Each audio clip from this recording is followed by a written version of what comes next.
The combat arena stretched before Lieutenant Maya Reeves like a gladiatorial stage, its walls pulsing with bioluminescent patterns that responded to movement and aggression.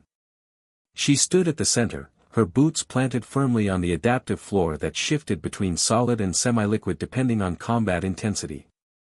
Around her, 50 cadets from 12 different species watched with varying degrees of interest, skepticism, and barely concealed disdain.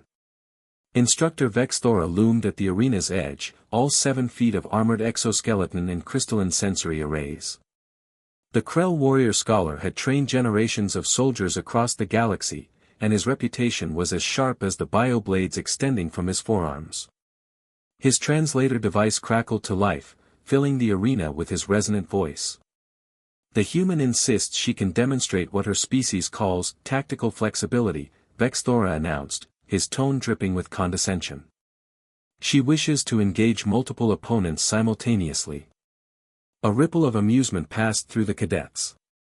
The Draconians hissed their laughter, their scales reflecting the arena's lights in iridescent waves.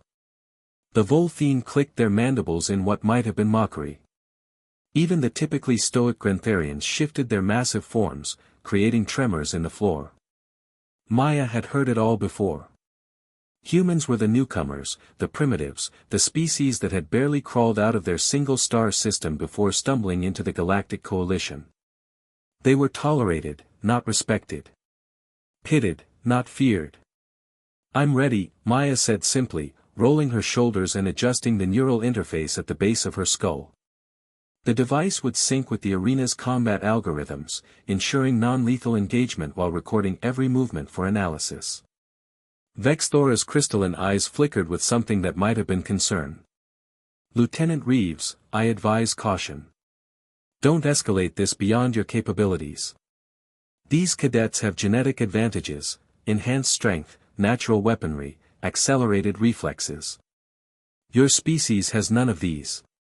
Maya's smile was small, almost private. "I haven't even started yet." The instructor signaled the beginning, and 5 cadets entered the arena. They moved with the confidence of apex predators, a Draconian with razor-sharp talons, 2 Volthene with their segmented armor and venomous stingers, and 2 Krell like Vexthora himself, their bioblades gleaming. They came at her as a coordinated unit, a textbook formation designed to overwhelm through synchronized attack patterns. It would have worked against most opponents. Maya wasn't most opponents. She moved. Not with the superhuman speed of the Volthene or the overwhelming power of the Grantharians, but with something the Coalition had never quite understood about humanity: adaptability born from weakness, creativity forged from necessity. Every species in the arena had evolved as predators. Humans had evolved as prey that refused to die. Maya slid under the Draconian strike, using its own momentum to send it crashing into the first Krell.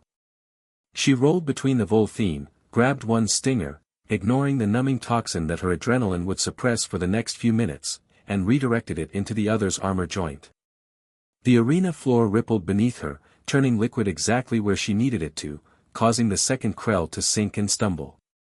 20 seconds. 5 opponents neutralized. The watching cadets fell silent. "Continue," Vexthora said, his voice tight. 10 more cadets entered the arena. Maya didn't wait for them to get comfortable. She went on the offensive, using the arena itself as a weapon, triggering the floor's liquid state to create waves, bouncing off walls that solidified at her touch, using the bioluminescent patterns to create afterimages that confused her opponent's sensory arrays. She fought like water, formless, relentless, finding every crack in their defenses. She used their strength against them, their confidence as a weakness, their genetic advantages as predictable patterns to exploit. 45 seconds later, all 10 were down. The arena fell absolutely silent. Vexthora entered the combat zone himself, his bioblades fully extended. "Enough. Stand down, Lieutenant." Maya straightened, breathing hard but grinning. "What's wrong, Instructor? I thought you wanted to see tactical flexibility." His crystalline eyes studied her with new understanding. "Your species, you don't fight to win. You fight to survive. There's a difference." Yes, Maya agreed, her smile widening. The difference is, survivors never stop learning. Never stop adapting. Never stop becoming more than what they were. She looked at the cadets, meeting their eyes one by one. You wanted to know what humans bring to the coalition.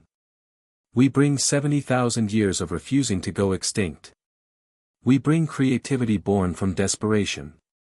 We bring the knowledge that the weak can defeat the strong if they're smart enough, stubborn enough, and willing enough to do whatever it takes. Maya walked toward the exit, pausing beside Vexthora. Next time, Instructor, maybe start with 20 opponents. That might actually be challenging. As she left the arena, the cadets remained silent, watching the human disappear with something new in their eyes. Respect.